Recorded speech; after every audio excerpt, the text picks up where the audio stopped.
Hello everyone, welcome again.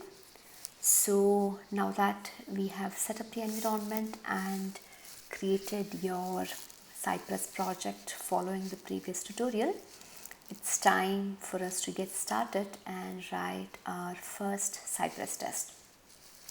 Now I have installed Visual Studio Code, which is the editor that I'm using to write the code, and I have opened the Cypress demo project that we created in our previous video.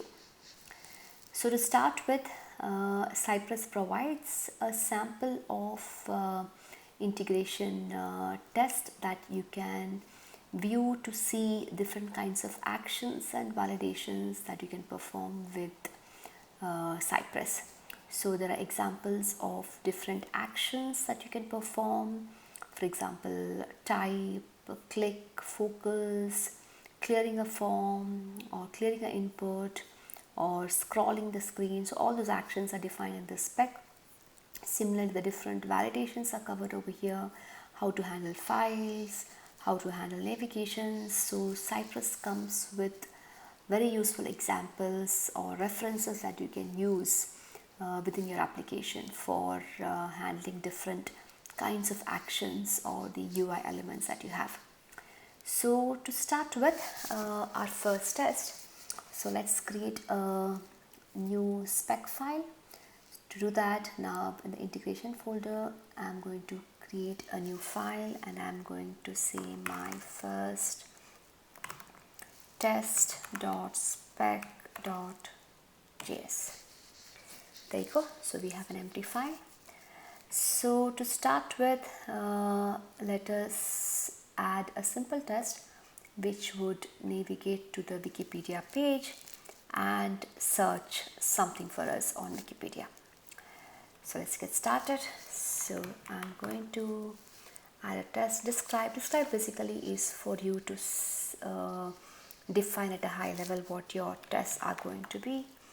I'm going to say Wikipedia tests, and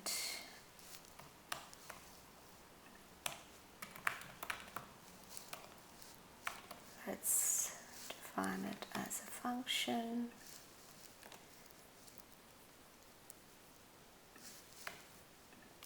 There you go. I have my first describe, which is at high level a description of the test what I'm going to do.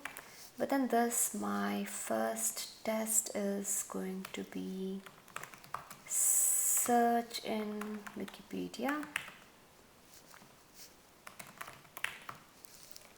That's a function. There it is. So now we have defined the high level describe and the individual test level scenario over here. So we're going to use the Cypress object, which is the CY object that comes by default, and first I would use visit, which is basically I would want to visit this URL. So I'm going to copy the URL of Wikipedia into my visit method, and I need to type a text in this field. So I'm going to quickly check the CSS locator of the search field. So okay, the search field has got a name, so let's make use of that. So I'm going to say cy.get. So I'm going to grab the UI element, which is CSS. So it's going to be name is equal to search dot type. I'm going to type for India, and I want to press the enter key again. So I'm going to again continue this with type, and I would add the key over here. Now our first test is ready. If you go to Cypress, you should be able to see my first test.spec.js. I click on it, it starts execution, and you can see it has typed India and pressed enter, and we have a result for India on our screen. Now, if you want to make any changes to this test and run it again, you don't need to close this execution window and rerun it. You could make change to the script. For example, I'm going to say Australia and save my file, and immediately Cypress detects that you have modified the file and starts execution by itself. So here you see it has taken the changes and executed the script as well. So that's a very good advantage of Cypress. So as and when you change the script, you can see exactly how the test is running, and if something is failing, you can quickly fix your test. And if you want to start again from scratch, you can always close the window and click on stop and start again.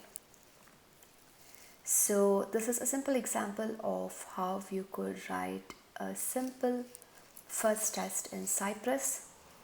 Now you can do a lot more in Cypress test. I'm going to talk more about it in my coming videos, but feel free to look at the sample specs given over here and try to add a couple of more actions. You can do click actions, you can click on the button, and you can do some validations by doing some assertions. So the Cypress documentation is very elaborate with very useful examples, and it's definitely something that all of us can try quickly and experiment with it. But I will definitely walk you through some of the very important steps that is needed in automation during my coming videos. Until then, feel free to try this first test, and I'm sure you will be as excited as I am when you see your first test running in Cypress, and you will be absolutely thrilled with the speed at which your tests run and how easy it is for you to maintain the test with Cypress. Thank you again. See you soon with the next video.